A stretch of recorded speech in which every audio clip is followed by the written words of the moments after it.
সারা বাংলাদেশ নিয়ে একটা ষড়যন্ত্র করছে কারা? আওয়ামী লীগ। বিএনপিকে নিয়ে ষড়যন্ত্র করছে, তথা মনোহরদী বেলাবরে আমার নেতাকে নিয়েও ষড়যন্ত্র করার চেষ্টা করছে। আমি সকল ষড়যন্ত্রকারীদের উদ্দেশ্যে একটা কথা বলতে চাই, কোনো ষড়যন্ত্র করে লাভ হবে না। মনোহরদী বেলাবরের জনগণের নয়নের মণি, সবচেয়ে জনপ্রিয় নেতা মনোহরদী বেলাবরের সকল স্তরের নেতৃবৃন্দ তথা লেবুতলার সকল স্তরের নেতৃবৃন্দ, আমাদের নেতা সর্দার সাখাওয়াত হোসেন বকুল ভাইয়ের নেতৃত্বে আমরা ঐক্যবদ্ধ আছি।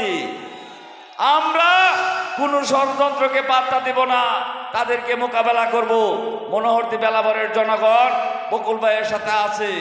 আগামী নির্বাচনে আমরা বকুল ভাইয়ের নেতৃত্বে ঐক্যবদ্ধ থেকে সকল ষড়যন্ত্র মোকাবেলা করব এবং আমাদের নেতা সর্দার সাখাওয়াত হোসেন বকুল ভাইকে আমরা জাতীয় সংসদে পাঠাবো, এ আশা এবং প্রত্যাশা ব্যক্ত করে আমি আমার বক্তব্য শেষ করছি। খুদা হাফেজ। বাংলাদেশ জিন্দাবাদ। শহীদ জিয়া অমর হোক। বেগম খালেদা জিয়া জিন্দাবাদ। তারেক রহমান জিন্দাবাদ। সর্দার সাখাওয়াত হোসেন বকুল ভাই জিন্দাবাদ, জিন্দাবাদ।